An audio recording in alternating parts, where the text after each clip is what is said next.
सभी साथियों को राम राम। जो साथी मेरी आवाज सुन पा रहे हैं उन सभी साथियों से मेरी विनती है, साथ के साथ आप वीडियो को शेयर करने का काम करिए, क्योंकि ऐसी ऐसी चीजें आप लोगों के सामने है। अगर आंख खोल कर देखोगे तो आप लोगों को राजनीति की आंख मिचौली का अच्छे से पता लग जाएगा। आप सभी साथियों से मैं हर्ष शिकारा बार बार आप लोगों के बीच आता रहता हूं। आप लोगों को, अपने भाइयों को समझाने की कोशिश करता हूं और साथ के साथ मेरे भाइयों को समझ आने की हो भी रही है। मैं अभी आप साथियों के सामने एक बात बताता हूं। सबसे पहले तो हमारे डॉक्टर साहब है देवेंद्र भलारा जी, जिनको चंडीगढ़ में गिरफ्तार किया गया है। उसके साथ में एक अपना देसी पत्रकार है। हालांकि चलो मारे तो हमेशा खिलाफ बोलिया आज तक, या उसकी स्ट्रेची रही हो, कुछ भी रही हो, हमारा तो यही है इस समय पे, इस वक्त पर, बुरे वक्त पर कभी किसी की टांगे नहीं खींचना चाहिए। पहली बार भाई उसने हक की आवाज उठाई है, पहली बार उसने मेरी नजर में अच्छा काम कराया है। इस समय पर भाई साथ देने की जरूरत है हर एक साथी को। मेरा ये मानना है बुरे वक्त में कभी किसी की टांग नहीं खींचनी चाहिए, उस वक्त में उस इंसान का साथ देना चाहिए। आपसी कोई भी कया सुनी हो या द्वेष भाव हो, वे चीजें बाद के लिए छोड़ देनी चाहिए। अब भाई आप लोगों के सामने आज खुशखबरी है, स्पेशल पंजाब वाले भाइयों के लिए। आप दिल्ली के बॉर्डर पर आए थे, आप लोगों को आतंकवादी बोला गया था। आतंकवादी बोलने वाली टीम का मुखिया हमारा साहब आज आपके पंजाब में रैली करने के लिए आया है। मैं आप लोगों से देखना चाहता हूं, उम्मीद कर रहा हूं आप उसका कैसा स्वागत करते हो। भारत देश का राजा कम से कम 20,000 आदमियों की तो फौज अपनी सुरक्षा के लिए लेकर आएगा। कितने आदमियों की? 20,000 आदमियों की सेना अपने साथ लेके आएगा अपनी सुरक्षा के लिए। कदे तेरे डले लाग जा, कदे तेरे काले झंडे दिखा दे। एक अच्छी खबर भी, उत्तर प्रदेश के अंदर काले झंडे दिखाने पे एक आदमी को गोली मारी गई। ये मैं बात भारत की कर रहा हूं, तालिबान की नहीं। आप लोगों के लिए अच्छी अच्छी चीजें, अच्छी बातें बताऊंगा। मेरे सभी साथियों से एक विनती है भाई, शेयर करते रहे, इस आवाज को ना दबने दे। शेयर का बटन होगा नीचे की तरफ, उसको दबाओगे ना, 16 हाथ ने लिखा पाओगा शेयर टू ग्रुप। सभी ग्रुपों में इस वीडियो को शेयर करने का काम करे, वरना आप लोग दोबारा से गुलाम हो चुके हो। सबसे पहली चीज, एक्टर शूटिंग कर रहे हैं, नेता बड़ी बड़ी रैलियां कर रहे हैं, खिलाड़ी क्रिकेट खेल रहे हैं, और आम आदमी घर बैठ के कोरोना से लड़ रहा है। ये जिम्मेदारी हमारे पे ही है भाई कि हम कोरोना से लड़ेंगे, हम अपने घर बैठेंगे। क्या आप लोगों की जिम्मेदारी नहीं है? गरीब आदमियों के धंधे ठप हो रहे हैं, सबकी दुकानें बंद हो रही हैं। बड़े बड़े उद्योगपति अपने काम धंधों को बंद नहीं कर रहे, वो अपने रेट को डबल कर रहे हैं। क्या कोई बड़ा मॉल बंद है? नहीं है। क्या कोई बड़ा होटल बंद है? नहीं है। बड़े होटल को छूट है रात के 11 बजे तक की, गरीब आदमी को छूट है 5 बजे तक की। 5 बजे जब गरीब आदमी अपनी दुकान बंद करके अपने घर चला जाता है ना, फिर 5 से 11 बजे तक की जो 6 घंटे का टाइम होता है, उसमें डबल रेट में हर एक होटल खाना दे रहा है। बड़े बड़े मॉल डबल रेट में आप लोगों को अपनी चीजें बेच रहे हैं। शराब की दुकानें 24 घंटे खुली हुई है। क्यों भाई? क्योंकि शराब जो होती है ना, शराब, उससे सरकार को फायदा होता, टैक्स मिलता है। अपने फायदे की चीजों में कोई कोरोना नहीं। अगर आप रोड पे घूम रहे हो ना, पुलिस वाला आपको पहले तो लठ मारेगा, उसके बाद आपका 1000 रुपए का चालान काटेगा। किस लिए? ये इतनी बड़ी रैलियां होती हैं, आज रैली है, रैली में 15, 20, 30 हजार आदमी जो इकट्ठे होंगे, वहां कोई मास्क की वैल्यू नहीं है। आपका कोई नेता मास्क नहीं लगाता, आप मास्क नहीं लगाते, आपकी पब्लिक मास्क नहीं लगाती, वहां कहां चला जाता भाई कोरोना? वहां कोरोना नहीं है। WHO की टीम भी ये खोज नहीं कर पाई आज तक है भारत देश के अंदर चुनाव और रैलियों में कोरोना क्यों नहीं हो रहा है। सबसे बड़ा सवाल है ये। मेरे को खांसी है, जुकाम, बुखार है, मेरा गला खराब है, मैं गारंटी देता हूं मैं अभी चेक करवा के आऊंगा तो मेरे को कोरोना पॉजिटिव बताएंगे, लेकिन मैं इतना मूर्ख नहीं हूं। मैं वहां लेट के अपने आप को कोरोना पॉजिटिव घोषित करूंगा। मैं अपने घर रह के अपना गर्म पानी पीऊंगा, गर्म चीजें खाऊंगा, अपना इलाज करूंगा। मेरे को दुख हो रहा है इस बात का। गरीब वर्ग, कमेरा वर्ग, अरे सब मूर्ख इंसानों, आप लोगों के धंधे ठप हो रहे हैं। मेरी बोलने की हिम्मत नहीं है, लेकिन मैं बोलने की कोशिश कर रहा हूं। मैं आप सभी साथियों से पूछना चाहता हूं, भाई आप लोगों की दुकानदारी बंद हो रही है, गरीब मरता जा रहा है, आप लोग अपने लिए आवाज क्यों नहीं उठा रहे? आवाज उठाने वालों को जेल में डाला जा रहा है, आप लोग एक क्यों नहीं हो रहे? आप 4200 आदमी अब इस तमाशे को देख रहे हो। आप सभी साथियों से मेरा सवाल है, जहां शराब की लाइन लगती है वहां कोरोना नहीं फैलता, जहां इतनी बड़ी रैली होती है वहां कोरोना नहीं फैलता। क्या कोरोना इतना शाना है, उसके अंदर इतनी मानसिकता उसकी इतनी बड़ी है क्या कि उसको पता है ये सांप की रैली है, यहां नहीं फैलना? मैं मेरे पत्रकार साथियों से एक सवाल जवाब करना चाहता हूं, जो मेरे बड़े बड़े टीवी वाले पत्रकार साथी जो गोदी मीडिया हैं उनसे।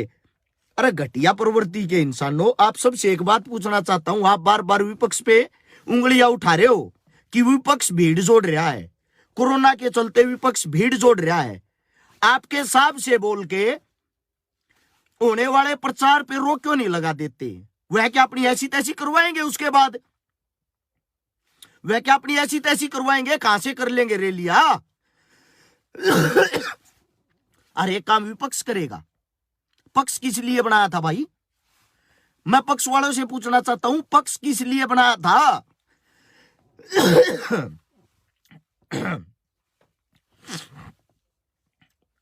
एक सबसे बड़ी बीमारी आप लोगों के सामने, पूरे चुनाव की हर एक वीडियो सुनता हूं, जितना भी चुनाव चल रहा है ना उसके अंदर हर वीडियो सुनी।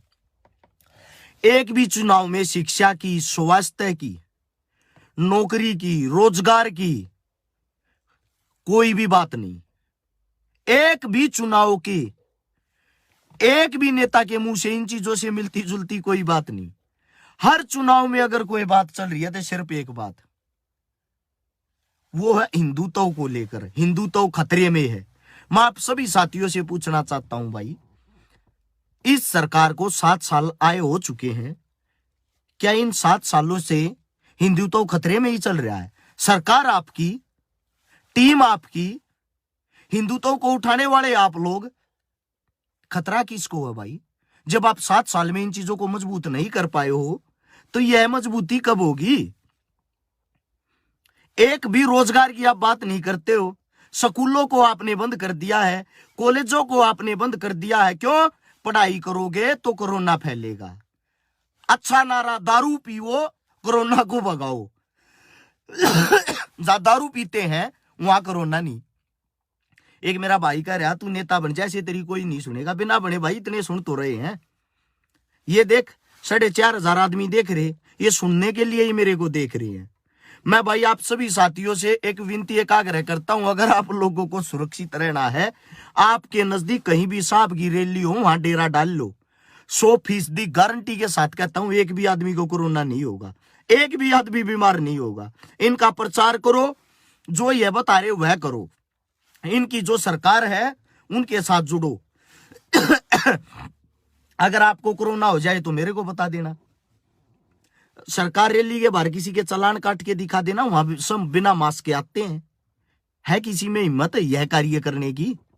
क्यों गरीब आदमी का नाश करते जा रहे हो? गरीब आदमी गरीब होता जा रहा है, आप उनका गला दबाते जा रहे हो। मैं भाई हर एक कमेरे वर्ग से, पिछड़े वर्ग से, गरीब आदमी से, मजदूर से, अरे क्यों मरते जाने लग रहे हो? क्यों गुलाम हो रहे हो? क्यों अपने घर में बैठे हो?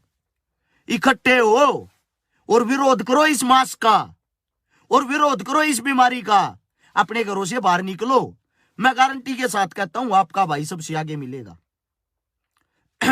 आपका भाई सबसे आगे मिलेगा। बाहर तो निकलो घर से, एक आवाज तो उठाओ। सबसे पहले मैं मेरे सोनीपत के वासियों से कहना चाहता हूं, फिर मैं हरियाणा के वासियों से, फिर पूरे भारत देश से कहना चाहता हूं यह बातें। कब तक आप लोग गुलाम होते रहोगे? यह लड़ाई आप लोगों को लड़नी पड़ेगी, आपके हक की लड़ाई है। आप लोगों को मानसिक गुलाम बनाया जा रहा है और आप लोग बनते जा रहे हो। भाई मेरे से ज्यादा तेज बोला नहीं जा रहा और बिना तेज बोले मन ना मजा नहीं आया कर, क्योंकि जब तक किसी बात पांगा नहीं लावार को बात समझ में नहीं आवा ना, मन ने 1% भी मजा नहीं आता। भाई हमारे पुरखों ने पहले अंग्रेजों की गुलामी झेली, अब इन तानाशाही कुछ कुत्तों की गुलामी झेल रहे हैं। शर्म की बात, दुर्भाग्य की बात ये हमारे लिए। मैं आप लोगों को खुल के बताना चाहता हूं भाई कि आप लोगों का ऐसा हाल कर दिया है, शिक्षा, रोजगार, चिकित्सा, इन चीजों से दूर ध्यान लीजिए कि आपको उलझाया हुआ राम में, कृष्ण में। गर्व से कहो हम हिंदू हैं, रुके मरवा में हैं। भाई जब एक दलित पर इतना बड़ा अत्याचार होता है इस देश के अंदर, जब वो आपका हिंदू तो कहां चला जाता है? आप सभी साथियों से पूछना चाहता हूं, जब एक हिंदू का बलात्कार होता है, जब आप लोगों का हिंदू तो कहां चला जाता है? आप लोगों ने जातिवाद को बढ़ावा दिया, आप लोगों ने धर्मवाद को बढ़ावा दिया। जब कहीं भी आप लोगों को हिंदू प्लस मुस्लिम दिखाई देता है ना, हिंदू और मुसलमान की यह लड़ाई है, वहीं आप अपनी मीडिया को कुदा देते हो और बोलते हो इस मुद्दे को बढ़ा चढ़ाकर दुनिया के सामने पेश करो। जब कोई बलात्कार हिंदू प्लस मुस्लिम का होता है, वहीं आप अपनी मीडिया की जान झोंक देते हो। इस चीज को बढ़ा चढ़ाकर लोगों के सामने पेश किया जाए। आप लोगों ने क्या कभी यह सोचा बलात्कार को कैसे रोका जाएगा? आप लोगों ने सिर्फ मुद्दे को बढ़ावा देते हो और उससे अपनी वोट बैंक राजनीति चमकाते हो। आप लोगों के नारे ऐसे होते हैं सिर्फ धर्मवाद से जुड़े हुए। क्यों भाई? आप सर्टिफिकेट दोगे तो हम हिंदू हैं, आप अगर सर्टिफिकेट नहीं दोगे तो हम क्या हिंदू नहीं है? हमारे को हमारे धर्म का पता नहीं है? हमारे को हमारे श्री राम श्री कृष्ण भगवान का पता नहीं है क्या? यह चीजें खाली 2014 में आपकी सरकार आने के बाद ही पैदा हुई। उससे पहले श्री राम इस पृथ्वी पर नहीं था, उससे पहले कृष्ण भगवान इस पृथ्वी पर नहीं था क्या? जो आप लोग बार बार लोगों को फोर्स करके, उनका माइंड हैक करके उनके दिमाग के अंदर एक ही चीज घुसा रहे हो, यह धर्म की, यह जाति की, यह मजहब की। दिखाना क्या चाहते हो? देश को कहां लेके जा रहे हो? एक अच्छे नेता का काम होता है अपने देश के लिए कार्य करना। एक अच्छे नेता का काम होता है देश के लिए कुछ अच्छे अच्छे फैसले लेना। आप फैसले ले रहे हो कि अस्पताल, सरकार अस्पतालों से, पढ़ाई से कोई लेना देना नहीं रखेगी। सरकार लेना देना रखेगी शराब से, सरकार लेना देना लगेगी लोगों को आपस में लड़ाने झगड़ाने से, सरकारें लेना देना रखेंगी अपने कार्यकर्ताओं से। इनसे अलग आप लोगों का ध्यान कहां है? अगर आप बीमारी की बातें कर रहे हो, मैं आप सभी साथियों से एक बात पूछना चाहता हूं। दिल्ली के अंदर शादी में सिर्फ 20 आदमियों की छूट है, 20 आदमी आ सकते हैं, उससे ज्यादा नहीं। अब उत्तर प्रदेश में चुनाव है, उसी से यूपी का बॉर्डर लगता है भाई। दिल्ली से 20 कदम आगे चलते ही 200 आदमी शादी में आ सकते हैं। क्यों? क्योंकि यूपी में चुनाव है तो 200 आदमी आएंगे, 200 की छूट है। अब दिल्ली में इनकी सरकार नहीं है, केजरीवाल की सरकार है, तो दुश्मन की कमर तोड़ने की कोशिश हमेशा रहती है, पार्टी कोई हो। वहां 20 आदमी आ सकते हैं। ऐसा ड्रामा क्यों करते हो? क्या कोरोना पागल हो रखा है? उसको इतना पता है दिल्ली में ज्यादा हैवी है, यहां 20 आदमी आएंगे। बॉर्डर कूदते ही उत्तर प्रदेश में 200 आदमी आएंगे। अरे क्यों ड्रामा कर रहे हो यार? अपनी एक पार्टी चमकाने के लिए, अपनी एक राजनीति चमकाने के लिए इतना बड़ा खिलवाड़, इतना बड़ा ड्रामा। मैं आप सबसे पूछना चाहता हूं, भर्ती कैंसिल पे कैंसिल, कैंसिल पे कैंसिल। हमारे हरियाणा में खासकर बेरोजगारी में आप सभी को शुभकामनाएं। हरियाणा प्रदेश पहले नंबर पे आ गया, नहीं पता होगा ना इस बात का। बेरोजगारी में नंबर 1, भर्ती रद्द कराने में नंबर 1, पेपर लीक होने में नंबर 1, काले काम करवाने में नंबर 1। गर्व से कहें या बेशर्मी से कहें, मैं मेरे हरियाणा की बातें कर रहा हूं। ये अगर हम सवाल जवाब करें, हमारे को अंदर डाल देते हैं, कोई केस लगा देते हैं, कुछ भी। मैं मेरे मूर्ख भाइयों से जो आंखों पर पट्टी बांध के इनके नारे लगाते हैं, इनका झंडा उठाते, उनसे पूछना चाहता हूं, आपके काका ताऊ बाप 1.25 साल बॉर्डर पपड़ कर रहेंगे, किसी का कोरोना होया? कोरोना के कारण कोई मौत हुई? अरे मूर्ख इंसानों, हम जब इतने मजबूत आदमी, इतने स्ट्रोंग आदमी, हमारा खाना इतना अच्छा है, ये छोटी मोटी बीमारी हमारे लिए क्या मायने रखेंगी? आप लोगों की नीयत में, आप लोगों के दिमाग में कोरोना बांट दिया इन लोगों ने। आप इसे बाहर निकलने की कोशिश ही नहीं कर रहे। आप इससे बाहर जब तक नहीं निकलोगे, आप फसड्डी होते चले जाओगे। आपका धंधा फेल हो रहा है या नहीं हो रहा? जोर से बोल के बताओ, आपका धंधा खत्म हो रहा नहीं हो रहा? साहब रैली पे रैली, धड़ाधड़ कोरोना इसका सगा भाई फोन से बातें होती हैं उनसे कि साहब जी आपकी रैली में मैं नहीं आऊंगा, बाकी सब जगह मैं बैठा हूं। तेरी गैसी तैसी। ये अभी भर्ती कैंसिल हुई है, वे जो भाई तैयारी कर रहे थे उनके दिल आत्मा और उनके परिवार से पूछ के देखो कितना खर्चा करते हैं अपने बच्चों पे पढ़ाने के लिए। पहले तो उनको बाहर भेजते हैं, एक्स्ट्रा क्लास दवाते हैं, उससे अलग उन बच्चों के लिए अलग से रूम दिवाते हैं, उनकी पढ़ाई के लिए अलग से खर्चा उठाते हैं, फिर अचानक से भर्ती कैंसिल। कितनी पीछे चला गया वो इंसान। एक गरीब आदमी अपने घर में दूध बेच के, एक गरीब माँ अपने घर में उपले गोशे बेच के, एक गरीब आदमी अपनी फसल बेच के अपने बच्चे को, अपने बेटे को तैयार करता है, और आप जैसे मूर्ख नेता उनकी कमाई को खाका हाथ झटका के उनको ये बोलते हो, मित्रों पढ़ाई में कुछ नहीं रखा, घर बैठ के हमारी रैलियों का प्रचार देखे। क्या ड्रामा है ये? मतलब एक आपकी जय जयकार लगाने के लिए पूरे भारत देश को बंद करके उसके घर बैठा दिया है। क्यों? आप लोगों को यह पता है उत्तर प्रदेश से जो चुनाव जीतता है वही भारत देश का राजा बनता है। अगर उत्तर प्रदेश आप हार गए, प्रधानमंत्री ही हार गया, ये समझ लो, प्रधानमंत्री गायब हो गया देश के अंदर से। इसी चीज पर आप लोगों ने इतना जोर लगा रखा है कि उत्तर प्रदेश में चाहे मर्जी जो हो जाए, उत्तर प्रदेश हमें हारना नहीं है। कोरोना की ऐसी तैसी, भारत देश की ऐसी तैसी, शिक्षा स्वास्थ्य की ऐसी तैसी, कोई बाढ़ में जाए, हमें कोई भी चाकू चलाना पड़े, हमें हर हाल में झूठ बोल के या सच बोल के यूपी जीतना है। और आप इतने मूर्ख आदमी हो, उसी जय जयकारे में, उसी चीजों में फंसे हुए हो। मैं आप सभी साथियों से कहना चाहता हूं, भाई स्कूल वालों से, कॉलेज वालों से, भाई स्पोर्ट्स पर्सन से, और भाई जितने भी मेरे साथी काम धंधा करने वाले, सबसे एक बात कहना चाहता हूं, घरों से बाहर निकल लो मेरे भाइयों। हाथ जोड़ के विनती है, इन घटिया सरकारों के खिलाफ पक्ष हो या विपक्ष, इनका काम यही होता है, यही ड्रामा करना। देश का भट्ठा गोल करके धर दिया इनने। जब तक थारे बालक आगे नहीं आऊंगे, पढ़ा लिखा तबका आगा का आवाज नहीं उठावेगा, आप लोग आगे नहीं बढ़ सकते। एक पढ़े लिखे इंसान डॉक्टर देवेंद्र भलारा ने आवाज उठाई, उसको चंडीगढ़ पुलिस ने पकड़ रखा ऐसे जैसे वो बहुत ही बड़ा आतंकवादी है। हद होगी यार इस देश के अंदर। इतने बड़े इंसान ने इतनी बड़ी बड़ी बातें बोली, लाख लाख रुपया की एक एक बात बोल रहा है कि, और मैंने तो चैलेंज कराया था, अब भी उस चैलेंज को एक्सेप्ट करने वाला कोई पाया ही नहीं है। कदे मेरा फोन नंबर नहीं मिल रहा, मैं दोबारा से बताता हूं, 839 88 88 901 मेरा फोन नंबर है।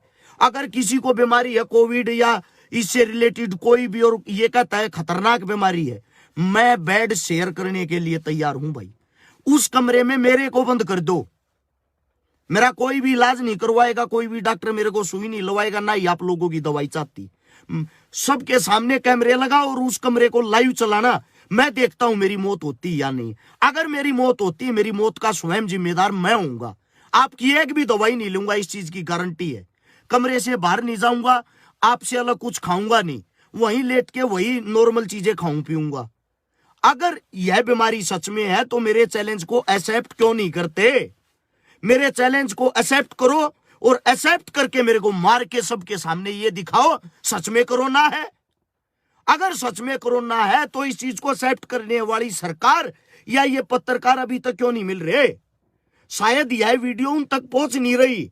मैं मेरे सोशल मीडिया वाले सभी साथियों से अरज शिकारा हो आवाज में कह रहा हूं, भाई इस चैलेंज को एक्सेप्ट करवाओ, इन तक यह वीडियो पहुंचाओ कैसे न करके। शेयर का बटन नीचे की तरफ होगा, उसको दबाते रहो।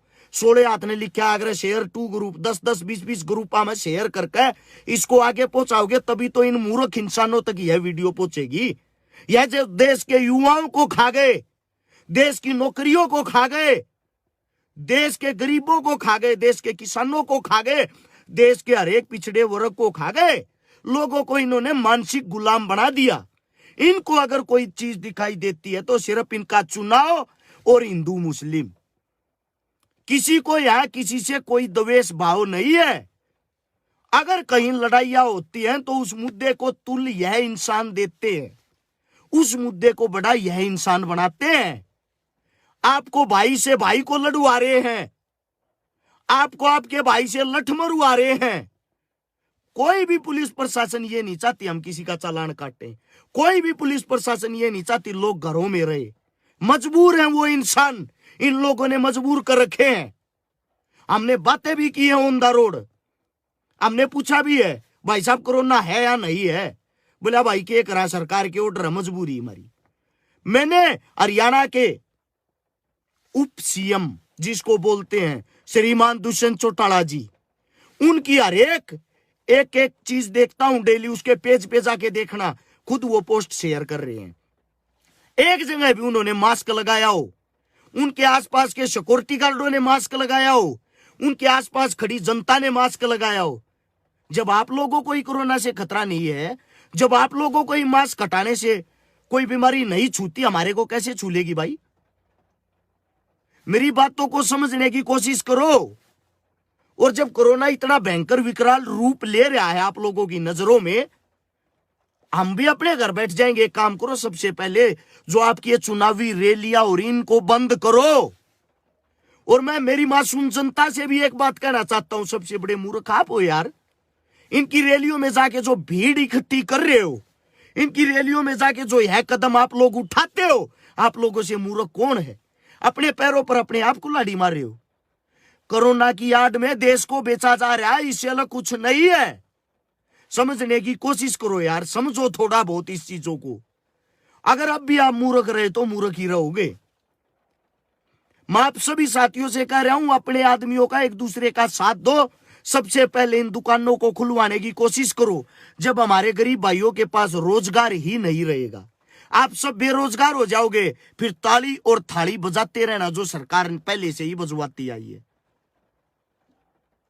मुझे घिन आती है अपने भाइयों से, आप पढ़े लिखे होकर मूर्खों वाली चीजें कर रहे हो।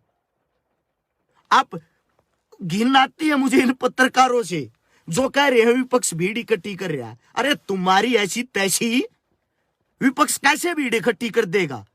जब पक्ष सीधा एक फैसला ले लेगा कि भाई कोई भी चुनावी रैली नहीं होगी, हम भी भीड़ इकट्ठी नहीं करेंगे। ऐसा है, अगर आपकी सरकार ने इतने अच्छे काम किए ना, मैं गारंटी से कहता हूं अपने घर बैठ के और ऑनलाइन लोगों के सामने प्रचार करो और ऑनलाइन चुनाव जीत के दिखाओ ना। ऑनलाइन आप लोगों ने पढ़ाई करवा रखी है, शिक्षा ऑनलाइन करवा रहे हो, ऑनलाइन आप चुनाव जीत के दिखा दो।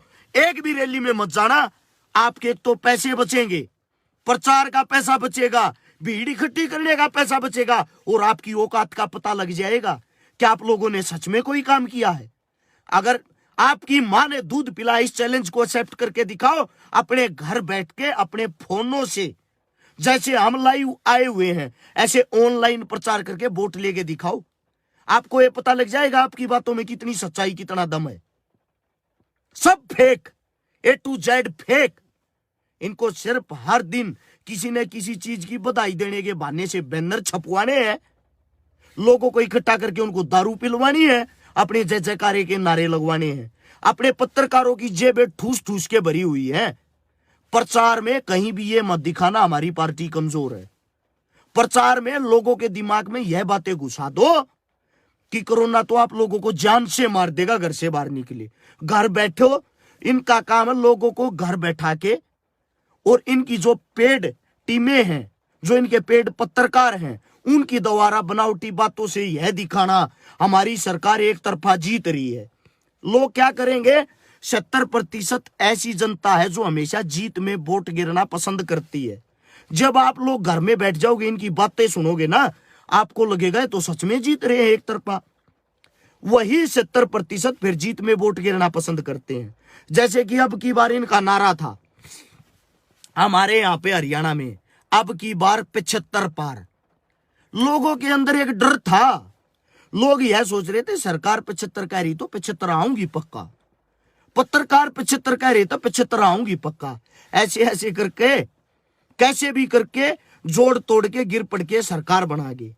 अगर सच्चा पत्रकार सच्ची खबर दिखाता ना, इनकी 20 सीट नहीं आती। दुनिया इनसे इतनी भरी हुई है, हरियाणा इतना छक्या हुआ, 20 सीट आनी मुश्किल थी। लेकिन आप लोग सच्चाई को एक्सेप्ट ही नहीं कर रहे, पता नहीं क्यों। हो सकता है भाई हमारे समझाने में कोई फर्क रहा हो, हम ही आपको समझाने में कोई गलती कर रहे हो, लेकिन अब मेरे साथियों घरा में चुप बैठने का फायदा नहीं है रे। जैसे किसाना ने, हम सब ने मिलकर जो आंदोलन करया, न्यू कहते झोंको कोन्या झोंकाया ना, और बात भी मनाई, लठ दे का मनाई। मान जाओ एक बार फिर खड़े हो लो, ये इस बात ने भी मानेंगे साची में कोरोना को छूने हम तो थारा बेवकूफ बना रहे थे, खुद ही यह बात कहेंगे। ये एक बार अपना दम खम दिखाने की जरूरत है मेरे साथियों। समझो आप बात को, मेरी बात समझ में आई हो तो आगे शेयर करने का कार्य करना। और भाई एक होकर एक बार आवाज उठाओ, एक बार इस चीज को हर शहर में, हर जिले में, हर गांव में इस वीडियो को पहुंचाओ, ताकि सब घरों से बाहर निकल के इन चीजों का विरोध करें। अगर 10 जगह भी इन चीजों को लेकर विरोध होता है ना, मैं गारंटी देता हूं दोबारा से आंदोलन 3 दिन के अंदर खड़ा हो जाएगा। और भाई अगर केस लगता है, पिटने छितने की बात आवे है, केस लगवाने की बात आवे, सीधा मेरा नाम ले दियो। अगर अस्यकारा ने कही थी मारते तो न्यू न्यू कर दो, केस लाना उसका लाओ, समझे। मैं अपने आप ही भाई मैं तैयार हूं, केस लगवाने को भी, अंदर जाने को भी, पिटने को भी, लूटने को भी, जो भी बात है। लेकिन आप लोग समझने की कोशिश करो, इन भोले भाले इंसानों का धंधा रोजगार खत्म होता जा रहा है, गरीब आदमी और गरीब होता जा रहा है, उनको बाहर निकलना जरूरी है, उनके अंदर हिम्मत बढ़ाना जरूरी है। शायद मेरी बात आप लोगों को समझ में आई होगी। आगे से आगे इस वीडियो को शेयर जरूर करना, और दिल की गहराइयों से सलूट आप भाइयों को जो इतना प्यार मान सम्मान दे रहे हो। हर रोज प्रोग्राम में रहेंगे, 2 दिन से ज्यादा तबीयत खराब थी, अपने घर लेटे थे भाई 2 दिन से। सभी साथियों को राम राम, जय हिंद। प्यार प्रेम अपना बनाए रखें, इनके पत्रकार इनकी बातें दूर रहो, अपना जीवन जीवो, अपना काम करो। राम राम सभी साथियों को।